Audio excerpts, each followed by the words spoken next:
अस्सलाम वालेकुम। उम्मीद है आप सब खैरियत से होंगे। आज हमने सोचा है कि क्यों ना तैयारी शुरू की जाए।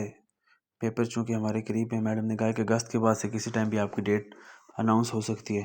तो 2 बुक्स हैं, आपको पता है, एक ये है एनाटॉमी फिजियोलॉजी वाली और एक फार्मा की बुक है। तो आज हम एनाटॉमी का लेक्चर शुरू करते हैं। आज पहला लेक्चर है। पहले लेक्चर में हमारे पास सबसे पहले आती है भैया एनाटॉमी। एनाटॉमी और फिजियोलॉजी। एनाटॉमी होता क्या है? एनाटॉमी होता है the study of structures of human body. और वो स्ट्रक्चर्स जो हैं इंटरनल भी हो सकते हैं और एक्सटर्नल भी हो सकते हैं। और इस स्ट्रक्चर्स का जो फिज़िकल रिलेशनशिप है कि आपस में ये कैसे इंटरकनेक्टेड हैं, कैसे कम्युनिकेट करते हैं, इसको बायो कहते हैं एनाटॉमी। इस पेज में सिर्फ यही लिखा हुआ है, ठीक है। ये इसकी 2 जगह पे डेफिनेशन लिखी हुई है, एक ये लिखी हुई है और एक ये लिखी हुई है। जो आपको पसंद है वो आप कर लें। जो आपको डेफिनेशन बताई है, the anatomy is the study of structures of human body. Structures include both internal and external and their physical relationship. Structures और स्ट्रक्चर की स्टडी और स्ट्रक्चर्स आपस में कैसे मिलके काम करते हैं, इसको एनाटॉमी कहते हैं। और भाइयों, जो दूसरी चीज़ यहाँ पे लिखी हुई है इसको कहते हैं फिजियोलॉजी। फिजियोलॉजी होता है भाइयों the study of functions of the human body या स्ट्रक्चर्स को फिजियोलॉजी कहते हैं। अब आप फर्दर आते हैं इसकी ब्रांचेस की तरफ। अच्छा, एनाटॉमी और फिजियोलॉजी जो है ये ब्रांच है बायोलॉजी की, ठीक है। और इसमें सबसे पहले हमारे पास है ग्रॉस एनाटॉमी, माइक्रोस्कोपिक। एक होती है माइक्रोस्कोप जो आप खुर्दबीन इस्तेमाल करते हैं। माइक्रोस्कोपिक जो नंगी आँख से या सिंपल आँख से देखी जा सकती है। जैसे ये सर है, ये टांगें हैं, ये पेट है, ये इसका थोरैक्स है, इसको धड़ कहा जाता है, ठीक है। इसमें सबसे पहले आती है हमारे पास ग्रॉस एनाटॉमी, ये माइक्रोस्कोपिक एनाटॉमी। ये वही मैंने आपको बताया जो नेकेड आई से देखा जा सकता है, उसको हम कहते हैं ग्रॉस एनाटॉमी।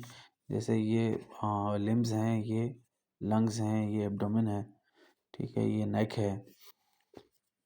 दूसरा होता है भाई हिस्टोलॉजी। हिस्टोलॉजी होता है टिश्यूज़ की स्टडी को। जैसे कोई सेल है, उसके अंदर क्या होता है, उसके अंदर न्यूक्लियस होता है, राइबोसोम्स होते हैं, लाइसोसोम्स होते हैं, एंडोप्लाज्मिक रेटिकुलम होता है, इसके अलावा क्रोमेटिन होता है। इस तरह की स्टडीज़ को हम कहते हैं हिस्टोलॉजी, ठीक है भैया। दूसरा होता है हमारे पास एम्ब्रियोलॉजी। एम्ब्रियो होता है एक बेबी जो माँ के पेट में है, पहले दिन से लेके 9 महीने तक जो उसकी डेवलपमेंट है उसको स्टडी करने को आप कहते हैं एम्ब्रियोलॉजी। और इसके बदल होता है हमारे पास रीजनल एनाटॉमी। रीजनल एनाटॉमी होता है भाई रीजन्स की स्टडी में। जैसे हमारे पेट है, उसके 9 रीजन्स होते हैं। अगर आप देखें 3 और 3x3, तो ये 9 रीजन है। अब हमारे पास सपोज राइट हाइपोकॉन्ड्रियम रीजन आ रहा है, इसमें हमारे पास लिवर होता है, पित्ता होता है, ठीक है। तो अगर हमने स्पेसिफिक राइट हाइपोकॉन्ड्रियम की एनाटॉमी को स्टडी करना है तो हम लिवर और पित्ता वगैरह देखेंगे, बिलियरी चैनल्स देखेंगे। ये हो गया हमारे पास रीजनल एनाटॉमी। फिर हमारे पास सिस्टमेटिक एनाटॉमी। सिस्टम्स की स्टडी को हम सिस्टमेटिक एनाटॉमी कहते हैं। एनाटॉमी फिर बता दूं, the study of internal and external structures of human body and their physical relationship. System भाइयों, ये हमारे पास सेंट्रल नर्वस सिस्टम है, ये हमारे पास रिस्पिरेटरी सिस्टम है, ठीक है, ये किडनीज हैं, इसमें इंटेस्टाइन है, जीआई सिस्टम है, ठीक है। ये सारी को सिस्टमेटिक एनाटॉमी कहा जाता है। साइटोलॉजी होता है स्टडी ऑफ सेल, ठीक है, इसको स्टडी ऑफ सेल को साइटोलॉजी कहा जाता है। अच्छा, ये दोनों मिलती जुलती हैं, ये साइटोलॉजी है और ये हिस्टोलॉजी है, ठीक है। हिस्टोलॉजी जो है वो study of tissues is called histology. Histology का डिपार्टमेंट भी होता है और हॉस्पिटल्स में। और ये साइटोलॉजी है, स्टडी ऑफ सेल्स, सी से सेल, सी से साइटोलॉजी। और study of systems of tissues, ठीक है, टिश्यूज़ को हिस्टोलॉजी कहते हैं। हिस्टोलॉजी टिश्यूज़ है, साइटोलॉजी भाइयों सेल्स हैं, ठीक है। इसके बाद होता है हमारे पास भाइयों applied anatomy. Applied anatomy deal करती है डायग्नोसिस और ट्रीटमेंट में, ठीक है। ये हमारे पास इसकी 7वीं ब्रांच है और 8वीं ब्रांच है क्रॉस सेक्शनल एनाटॉमी। जब आप क्रॉस सेक्शंस में काट काट के पेट को स्टडी करते हैं। अब ये जो इमेज है, ये आपको सीटी स्कैन का इमेज नज़र आ रही है। ये पूरा पेट है, इसको ऐसे काट दें और ऊपर से देखें। इसको यहाँ से काट दें बिल्कुल छुरे से, जैसे ये लाइन है, और अगर आप इसको ऊपर से देखेंगे तो आपको ऐसा नज़र आएगा। ये दिल है, ये हमारे पास स्पाइनल कॉर्ड वर्टिब्रा है, ये पेट की में जो दिल से शरेयान आती है बड़ी, ये उल्टा है। ये लंग्स आ जाते हैं, फिर तिल्ली आ जाती है। इसमें ये लिखा हुआ है, ये पेट को काट के स्टडी किया गया। ठीक है भाई, ये तो हो गया हमारे पास पहला चैप्टर। दूसरा चैप्टर आता है हमारे पास बेसिक टर्मिनोलॉजीज हैं जो एनाटॉमी में यूज़ होती हैं। जैसे हमारे पास है एंटीरियर या पोस्टीरियर, डोर्सल या वेंट्रल। ठीक है, सामने वाली चीज़ को, जो हमारे निपल्स हैं, जो हमारी टमी है, जिसको आप नाफ बोलते हैं, इस रीजन को स्टडी को कहते हैं आप एंटीरियर एस्पेक्ट। और जो कमर वाली साइड है, हिप्स की साइड है, उसको कहते हैं आप पोस्टीरियर या डोर्सल। सुपीरियर होता है ऊपर वाली तरफ, सर वाली साइड, ठीक है। और इन्फीरियर होता है नीचे वाली तरफ, पाँव वाली साइड। जैसे हमारे सर के बाल हमारे पास सुपीरियर हैं, और पाँव के तलवे जो हैं हमारे पास, ये इन्फीरियर हैं। मीडियन लाइन दरम्यान से ऐसे बॉडी में लाइन खींचते हैं, ये हमारे पास मिड लाइन है। जो रीजन इस मिड लाइन के करीब होगा वो मीडियल होगा, जो उससे अवे होगा वो अवे होगा, लेटरल बोलेंगे उसको। जैसे ये हमारे पास अगर आप यहाँ पे देखें तो ये नाफ अम्बलाइकस यहाँ पे आती है। तो लीवर का जो हमारे पास लेफ़्ट लोब है, लीवर के 2 लोब होते हैं जिगर के। लेफ़्ट लोब जो है वो हमारे पास है मीडियल, और जो राइट लोब है वो हमारे पास है लैटरल। ठीक है भाइयों, जो पार्ट मिड लाइन के करीब है, ये जैसे लिखा हुआ भी है, वो मीडियल है। जो पार्ट अवे है वो लैटरल है। दोबारा देख लें, मिड लाइन को, जब बॉडी को आप दरम्यान से काट के 2 कर दें, दरम्यान से लाइन खींच लें इमेजिनरी, तो उसको मीडियन लाइन या मिड लाइन कहा जाता है। और जो लाइन, जो ऑर्गन उस लाइन के करीब हैं वो मीडियल हैं, जो दूर हैं वो लैटरल हैं। इसमें ये लिखा है डीप और सुपरफिशियल। डीप यानी जो सामने है, जो नज़र आ रहा है, वो हमारे पास है सुपरफिशियल। जैसे ये हमारी जिल्द है, ये सामने नज़र आ रही है। ठीक है भाई, टेस्टिस हैं सामने, सुपरफिशियल हैं। थायराइड है गले में जो होता है गिलड़, ये हमारे पास सुपीरियर है, सामने है।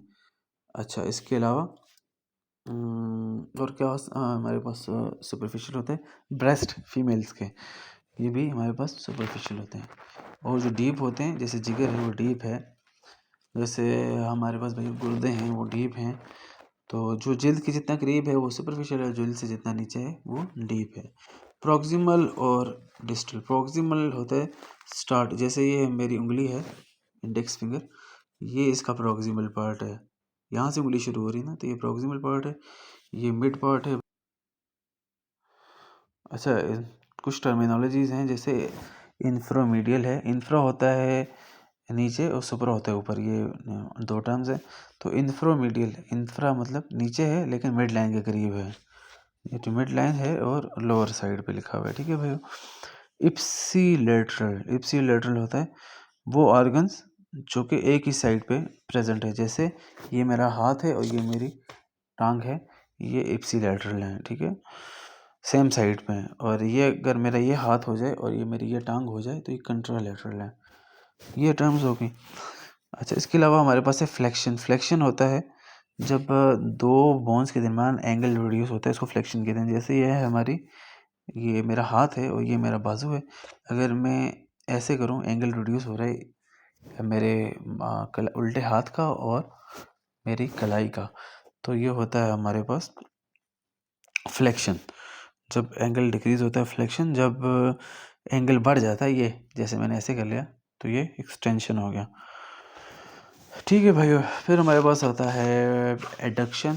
जब मैंने ये, मेरी मिसाल के तौर पे ये मेरा अंगूठा है, मैं ऐसे करूँगा ये हाथ के साथ, ये एडक्शन, और ऐसे करूँगा तो एबडक्शन, अवे। फिर हमारे पास आता है प्रोनेशन। जब मेरा जो ये पाम है, प्रोनेशन में ये होता है जब पाम ऐसे होता है यूं, तो ये प्रोन पोजीशन है। और जब पाम ऐसे है तो ये स्पाइन पोजीशन है। प्रोनेशन, स्पाइनेशन। अच्छा, उसके अलावा होता है हमारे पास इन्वर्जन। अब जैसे ये मेरा हाथ है, इसकी अगर इन्वर्जन रोटेशन करें तो ये इन्वर्जन है अंदर की तरफ। और दूसरा ई वर्जन होता है। ई वर्जन मेरे भाइयों अवे होता है, जैसे ये मूवमेंट ऑफ आर्म या मूवमेंट ऑफ हैंड इनसाइड, ये होता है हमारे पास इन्वर्जन। और ये ऐसे अवे जाएगा तो ये ई वर्जन होता है।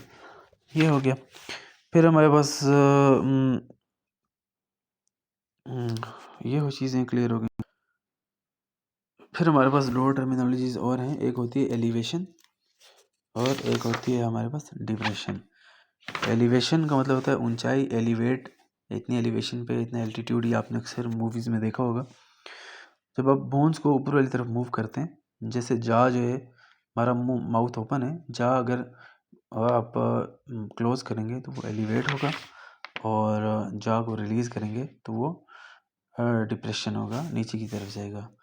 अच्छा, उसके अलावा होता है, दो टर्मिनोलॉजीज़ और हैं, प्लांटर फ्लेक्शन और डॉर्सीफ्लेक्शन। डॉर्सीफ्लेक्शन जैसे भैया मेरा ये हाथ है, अगर भाइयों जैसे ये मेरा हाथ है, अगर इस हाथ को मैं ऐसे करता हूँ यूँ पीछे की तरफ, क्या हो रहा है?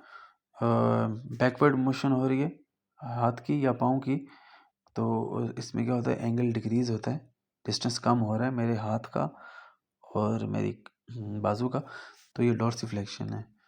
और अगर मैं हाथ ऐसे कर रहा हूँ, यूँ दूर कर रहा हूँ, जिसमें एंगल जो है वो इंक्रीज हो रहा है, तो इसको आप कहते हैं प्लांटर फ्लेक्शन। ठीक है भाई, ये आज था आज का लेक्चर, 2 चैप्टर हमने क्लियर कर लिए। अल्लाह ने चाहा तो इंशाल्लाह इसी महीने हम एनाटॉमी क्लियर कर लेंगे।